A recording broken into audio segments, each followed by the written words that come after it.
सरकार की ओर से सीएए कानून लागू किया गया है। इस कानून को लेकर नगर के लोगों ने क्या प्रतिक्रिया दी है, आइए आपको भी दिखाते हैं।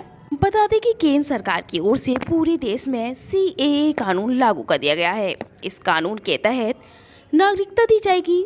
पड़ोसी 3 मुल्कों के लोग जो पहले से भारत में अवैध शरणार्थियों के रूप में रह रहे थे, इन लोगों को नागरिकता देने का काम कानून के तहत किया जाएगा। नागरिकता दिए जाने में बौद्ध, हिंदू, सिख, ईसाई और जैन धर्म शामिल है। वहीं कानून के लागू होने के बाद राष्ट्रीय राजपूत करली सेना के जिलाध्यक्ष और उनके समर्थकों ने क्या प्रक्रिया दी है, अब जरा यह भी सुनिए। सरकार ने जो निर्णय लिया है वो बहुत सही निर्णय लिया और सरकार के हम साथ हैं।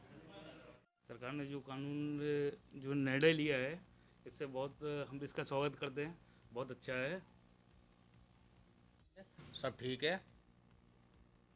मोदी कानून के लिए आप क्या कहना चाहेंगे, सही है या गलत है? कानून के लिए बहुत अच्छे कानून है और बहुत अच्छा काम कर रहे हैं।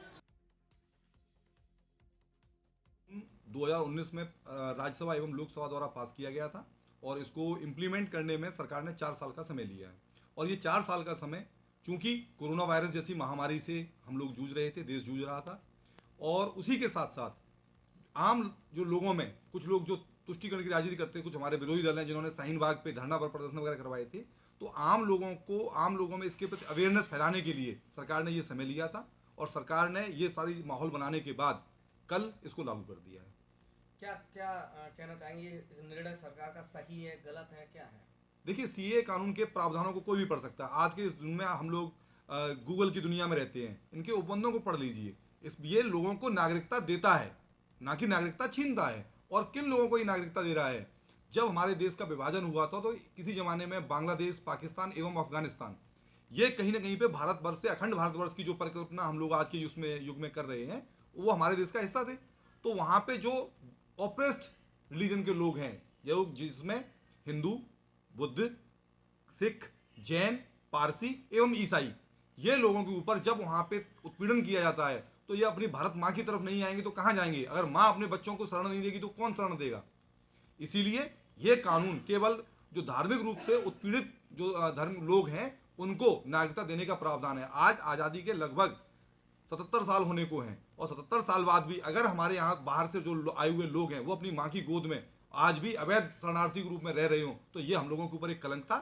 इस कलंक को उन अवैध शरणार्थियों के ऊपर से हटा दिया गया है। आज हिंदू, सिख, बुद्ध, ईसाई एवं जैन, जो भी हमारे अन्य धर्म के लोग भी इसमें शामिल थे, वो सारे के सारे नागरिकता लाने के पात्र हो गए। कुछ लोग इस कानून का विरोध कर रहे हैं। देखिए, मैं आपको बड़ा स्पष्ट करना चाहता हूं कि इस देश ने 77 साल तक एक तुष्टिकरण की राजनीति को देखा है। आप देखिए, जो भी कानून बने इस देश के अंदर, उन कानूनों ने क्या किया? 1956 के अंदर हिंदू सिविल कोड लाया गया, क्यों नहीं यूनिफॉर्म सिविल कोड लाया गया था? क्यों नहीं मुस्लिम सिविल कोड लाया गया था? तो हमको केवल कोडिफाइड कर दिया गया 1956 में। आप उसके बाद जो देख लीजिए, जिस समय देश में इमरजेंसी लगी हुई थी 1977 में, उस देश में संविधान की आत्मा, प्रस्तावना को भारतीय संविधान की आत्मा कहा जाता है, उस आत्मा को तोड़ते हुए उसके अंदर 2 वर्ड जोड़ दिए गए, सोशलिस्ट एवं सेक्युलर। आप उसके बाद आइए, 1991 एक वर्शिप एक्ट बना दिया जाता है जिससे हिंदू लोग अपना कानूनी अधिकार मांगने तक के लिए नहीं जा सकते हैं, हम लोगों को प्रतिबंधित कर दिया गया। उसके बाद आप आइए, एक वक्फ कानून ला दिया गया जिसके अंदर अगर वक्फ बोर्ड ने आपकी जमीन पे कुछ कर दिया तो आप अपील करने वक्फ बोर्ड ही जा सकते हैं। आम आदमी के पास क्या है, इसका एक कितना घृणित उदाहरण मैं देता हूं। पूरा का पूरा गांव तमिलनाडु के अंदर वक्फ बोर्ड की प्रॉपर्टी डिक्लेयर हो गया था। इनफैक्ट इलाहाबाद हाई कोर्ट के अंदर की एक जमीन थी जिसपे मस्जिद बनी हुई थी, वो वक्फ बोर्ड ने अपनी जमीन को घोषित कर दिया था।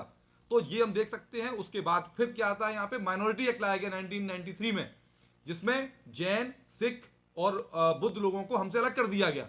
तो हर समय पे लोगों के पास तुष्टिकरण की राजनीति करने के लिए समय समय पर ऐसे कानून लाए जाते रहे हैं विपक्षी दलों के द्वारा, जिनमें मैं उन दलों का नाम नहीं लेना चाहता, लेकिन हम सब लोग जानते हैं कि उन दलों ने क्या किया है। सांप्रदायिक हिंसा बिल लाने की तैयारी थी 2013 के अंदर।